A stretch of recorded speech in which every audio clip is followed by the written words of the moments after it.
जी student अस्सलाम वालेकुम। उम्मीद करता हूँ आप खैरियत से होंगे। तो आज के इस लेक्चर में हम एक्सरसाइज को 7B क्वेश्चन नंबर 2 सॉल्व करेंगे। तो क्वेश्चन नंबर 2 में हमारे पास 4 पार्ट हैं, ठीक है। 1 2 3 4 यानी कि ABCD। अब आपको इसकी मदद से अननोन मालूम करना है। किसकी मदद से? जो मैंने एंगल का कॉन्सेप्ट दिया था आपको, उसकी मदद से आपको अननोन यहाँ पर मालूम करना है। तो स्टूडेंट ये तो यहाँ पर थोड़ा पेन भी यूज़ हुआ है, तो इस वजह से इधर समझ नहीं आ रहा, तो इसी वजह से मैं अपनी नोटबुक पर सॉल्व करवाता हूँ। तो उम्मीद करता हूँ ये आपको समझ आया होगा, ठीक है, जब मैं समझाऊंगा तो। So student, this is the figure and you have to find ABCD unknown angles with respect to their properties that I recently uploaded the video. So dear student, if you see D is equal to 78 because these two parallel line and the transversal line cut, so the upper angle in both way are correspondence. तो आपको ये भी बताना पड़ेगा कि भाई ये दो पैरेलल लाइन है, ट्रांसवर्सल ने कट करा, तो ये जो है अपना डी और ये 7D और 78 ये कॉरस्पॉन्डिंग एंगल है। तो आप यहाँ पर देंगे कॉरस्पॉन्डिंग एंगल। तो और आप ये भी कहेंगे भाई ए बी जो है पैरेलल है किसके? सी डी के, यानी कि ये A B parallel C D के, ठीक है स्टूडेंट। एक तो ये हो गया, डी की वैल्यू आ गई। अब देखें भाई ए जो है यहाँ पर ये 117 है।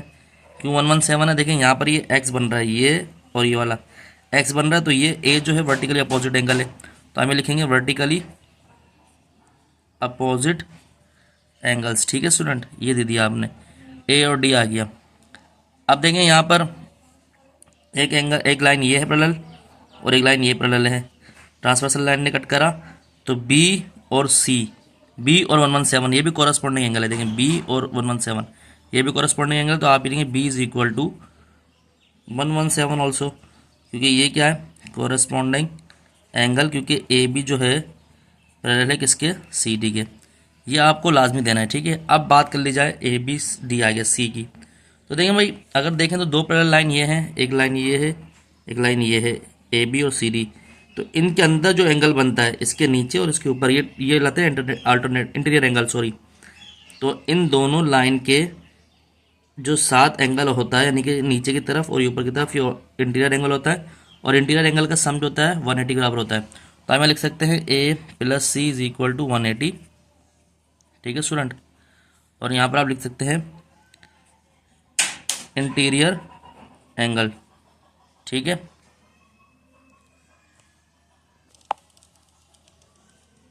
तो ये कितना है? 117 plus C is equal to 180, तो C is equal to 180 minus 117, तो सी जो बराबर आया कितना आया भाई? 180 में से माइनस करा ये 117, तो सी ये बनता है 63।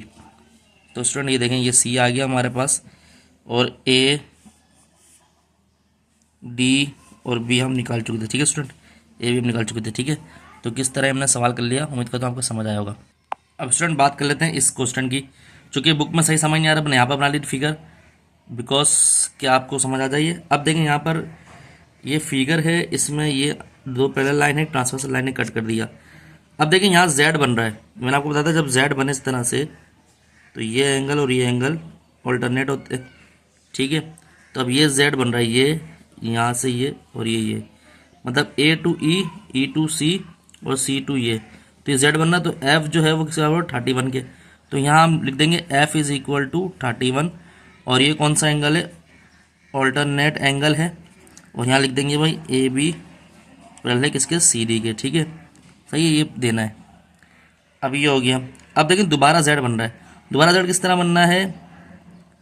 अच्छा सॉरी, एक गलती हमसे हो गई स्टूडेंट, यहाँ पर ये जेड ये बन रहा है, A to B, B to C, C to, यानी कि जो एंगल ई है वो कितना होगा? 31, एंगल ई 31 होगा। और यहाँ पर लिख देंगे आप alternate angle A B parallel है सी डी के। अब एफ किस तरह होगा? तो एफ के लिए ये पूरा एफ बनेगा। देखिए यहाँ पर ये बड़ा एंगल है, और ये एंगल नहीं है जेड के लिए, क्योंकि जेड के लिए हम सिर्फ नहीं लेते, तो जेड के लिए पूरा एंगल है। तो पूरा जब ये पूरा एंगल आएगा तो यहाँ से लेके यहाँ तक काउंट होगा, ठीक है। जब पूरा एंगल आएगा तो यहाँ से लेके यहाँ तक काउंट होगा, तो 31 प्लस 35 ये देना है आपने, सही है। तो एफ बराबर आ गया हमारा 30 66, ठीक है। तो 66 आ गया इस रेफरेंस से, तो ये ई तो है, ई अननोन है तो ये जेड बन रहा है, अननोन छोटा सा है तो ये ई से 31 ही होगा, ठीक है स्टूडेंट। तो पार्ट बी भी हमारा सॉल्व हो गया। अब करते हैं इसका पार्ट सी। अब देखें स्टूडेंट यहाँ पर पार्ट सी आप समझेंगे कि दो पैरेलल लाइन ये है, तो ये दो पैरेलल लाइन नहीं है, पैरेलल लाइन ये है, ये वाली लाइन है, ये वाली लाइन है कि ए एफ जो है पैरेलल है किसके, सी डी के।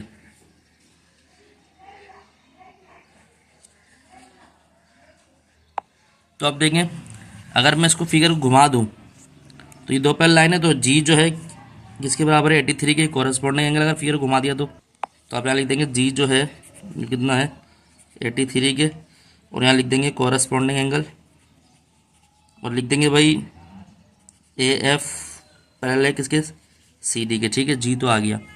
उसके बाद क्या करना है भाई,